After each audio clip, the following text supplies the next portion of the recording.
Fala aí galera, beleza? Meu nome é Luiz Fernando, seu canal Paixão Cosmaltina. Esse vídeo é pra contar como e por que eu me tornei vascaíno. Eu tô fazendo esse vídeo porque foi uma iniciativa do Felipe Tigu, do canal Sobre Vasco. Dá uma passada no canal dele lá porque realmente vale muito a pena. E ele pediu pra eu fazer um vídeo sobre isso, pediu pro Wesley também do canal Top 5 Vascaíno, o Renato, meu amigo do canal Vasco Amor Infinito, a gente contar o porquê que a gente é vascaíno. Então assim, a minha relação com o Vasco começou desde que eu nasci praticamente, porque a minha família toda, os mais próximos pelo menos, são vascaínos. Então o meu pai é vascaíno, minha mãe é vascaína, meu avô é vascaíno, os meus primos mais próximos são vascaínos.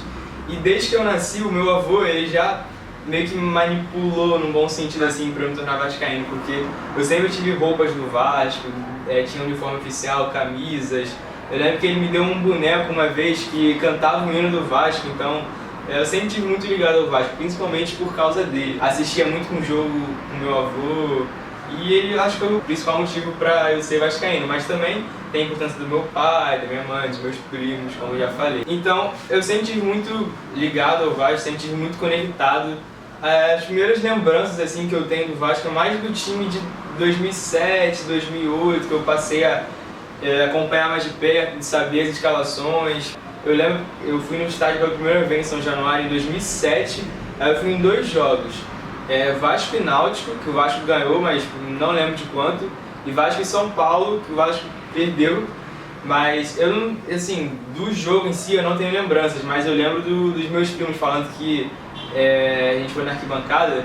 Eles contam que eu tava lá pulando, cantando, tirei a camisa, comecei a rodar, então desde pequeno eu já tinha esse espírito de ficar torcendo. Só que eu passei a frequentar estádio mesmo de todo jogo assim, não todo jogo, mas frequentemente, ano passado, em 2015.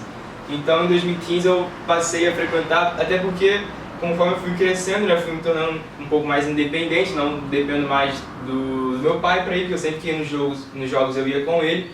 E aí eu passei com amigos, principalmente o Renan, embora agora ele dê uma afastada por causa do neném, porém vai voltar com tudo aí ano que vem. E esse ano que eu tenho ido em mais jogos, mais até do que ano passado. Eu fui em 19 já, pretendo ir no último jogo contra o Ceará, fechar com 20 jogos no ano.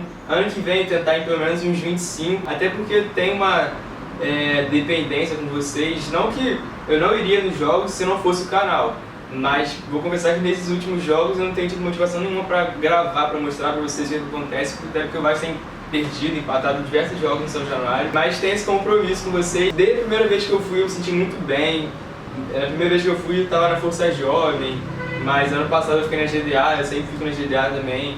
E eu gosto muito de ir para cantar, de ir para pular. E hoje em dia o público do Vasco tem sido muito baixo e é compreensível, porque são 3 rebaixamentos em 8 anos. Porém, se a gente, por exemplo, eu quando vou nos jogos, fico na GDA e tem muitas pessoas que são as mesmas pessoas. Todo jogo que eu vou, elas estão lá e são muito jovens. Então, assim, para nós jovens é difícil ser vascaíno, porque eu, por exemplo, é chato falar isso, mas eu vi mais rebaixamento do que título, por exemplo. Tem 3 rebaixamentos contra 1 título da Copa do Brasil. Ah, tudo bem, teve estadual, não sei o que, mas não é algo que a gente se orgulha de falar, a gente foi campeão carioca, bicampeão carioca, não dá orgulho assim de falar isso, da mesma forma que a gente fala que a gente foi campeão na Copa do Brasil em 2011, então é difícil pra gente ser vascaíno hoje em dia.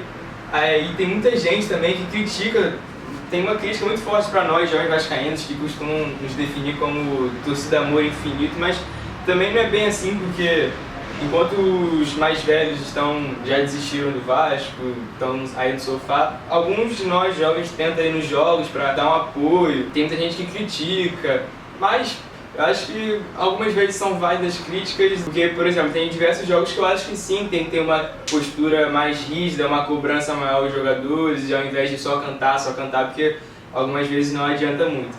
Mas essas críticas, no geral, não me agradam muito, porque quem é mais velho é mais compreensível, porque viu o Vasco ganhando tudo, viu o Vasco sendo uma potência. Hoje em dia a gente vê o Vasco essa draga que é, e principalmente eu e alguns jovens que não chegamos a ver, porque como eu falei em outro vídeo, embora eu fosse vivo na época que o Vasco estava ganhando tudo no final da década de 90, eu não peguei, eu era bebê. Então a imagem que eu tenho do Vasco é uma imagem sofrida, de estar sempre brigando para não cair, estar sempre perdendo alguns jogos de goleada. E eu meio que não vi o Vasco ser Vasco ainda. Enfim, esses são os motivos para eu ter me tornado vascaíno, essa é a minha história com o Vasco. Eu espero que você assista o vídeo do Felipe contando como que ele virou vascaíno, o do Wesley Felipe do Sobre Vasco, digo, né? O Wesley do Top 5 Vascaíno, o Renato do canal Vasco Amor Infinito. Comenta aí como vocês se tornaram vascaíno, sua relação com o Vasco. Deixa o like, por favor, que é muito importante para divulgar o vídeo. Se você não é inscrito no canal e gostou, se inscreva, por favor. Mostre para seus amigos que tem um canal do Vasco maneiro. Não só o meu, como do Top 5 Sobre Vasco, Vasco Amor Infinito, né? Enfim, e até o próximo vídeo. Falou!